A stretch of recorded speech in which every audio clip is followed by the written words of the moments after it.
कल्पना कीजिए, हस्तिनापुर की धरती कांप रही है। गंगा के तट पर खड़ा वो नगर जिसे आज तक किसी ने जीतने का स्वप्न भी नहीं देखा। और दूर क्षितिज से उठता है धूल का तूफान। हजारों रथ, असंख्य घोड़े और उनके बीच एक नाम, कंस। वही कंस जिसने देवकी को कारागार में डाला। वही कंस जिसने अपने ही बहन के बच्चों का वध किया। और वही कंस जिसने ये घोषणा कर दी थी, अब हस्तिनापुर झुकेगा। पर प्रश्न ये नहीं था कि कंस आया क्यों। प्रश्न ये था कि उसने हस्तिनापुर पर आक्रमण करने का साहस कैसे किया। महाभारत काल में ऐसे अनेक राजा हुए जिनके शरीर में देवताओं के अंश थे। कुछ असुरों की शक्ति लेकर जन्मे थे।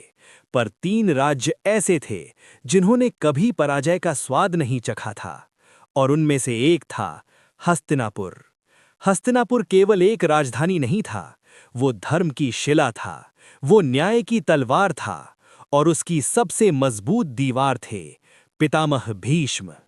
कहा जाता था कि जब तक भीष्म जीवित हैं, हस्तिनापुर को कोई जीत नहीं सकता। तो फिर कंस क्यों आया? कथा वहां से शुरू होती है जहां अहंकार, राजनीति और भविष्य का भय एक दूसरे से टकराते हैं।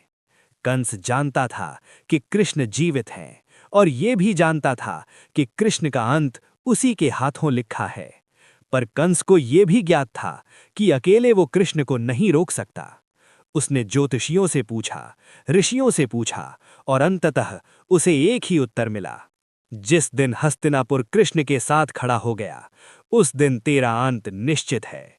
बस यहीं से जन्मी कंस और भीष्म की दुश्मनी।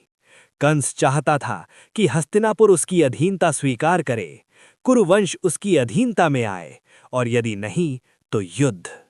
कंस को अपनी शक्ति पर घमंड था। वो जानता था कि वो केवल मथुरा का राजा नहीं, बल्कि असुर शक्तियों से वरदान प्राप्त योद्धा है। उसने दूत भेजा। दूत ने दरबार में खड़े होकर कहा, कंस महाराज का आदेश है, हस्तिनापुर उसकी अधीनता स्वीकार करे, अन्यथा मथुरा की सेना कुरुक्षेत्र को रौंद देगी। पूरा दरबार सन्न रह गया। और तभी भीष्म उठे। उनकी आंखों में क्रोध नहीं था, उनकी आवाज में शोर नहीं था, पर शब्द ऐसे थे जैसे वज्र गिर रहा हो। जिस भूमि पर गंगा स्वयं उतरती है, जिस सिंहासन पर धर्म बैठता है, वो किसी कंस के सामने नहीं झुकता। दूत कांप गया और ये संदेश कंस तक पहुंचते ही युद्ध निश्चित हो गया। कंस ने मथुरा, मगध और असुर सेनाओं को एकत्र किया। उसकी सेना में ऐसे योद्धा थे जिनका नाम सुनकर राजाओं की नींद उड़ जाती थी। और उधर हस्तिनापुर में भीष्म ने धनुष उठाया। कहा जाता है, जब भीष्म युद्ध के लिए तैयार होते थे तो देवता भी आकाश से देखने उतर आते थे। कंस स्वयं रथ पर चढ़ा। उसके शरीर से निकलती शक्ति मानो हवा को चीर रही थी। युद्ध आरंभ हुआ। पहले दिन कंस की सेना ने हस्तिनापुर की बाहरी सीमाओं को घेरा। आसमान धुएं से भर गया, तीरों की वर्षा होने लगी। पर तभी भीष्म ने अपना धनुष खींचा। पहला बाण चला और कंस की अग्रिम सेना धराशायी हो गई। दूसरा बाण, तीसरा, और कुछ ही क्षणों में असुर योद्धा पीछे हटने लगे। कंस क्रोधित हुआ। वो स्वयं युद्ध भूमि में उतरा। कहा जाता है, जब कंस और भीष्म आमने सामने आए तो पृथ्वी कांप उठी। कंस ने गदा उठाई और भीष्म ने धनुष। एक असुर की शक्ति और दूसरी ओर धर्म का अवतार। घंटों युद्ध चला, न कोई थका, न कोई झुका। भीष्म जानते थे, कंस को मारना उनका धर्म नहीं, क्योंकि उसका अंत कृष्ण के हाथों लिखा है। और यही कारण था कि भीष्म ने उसे हराया, पर मारा नहीं। अंततः कंस को पीछे हटना पड़ा।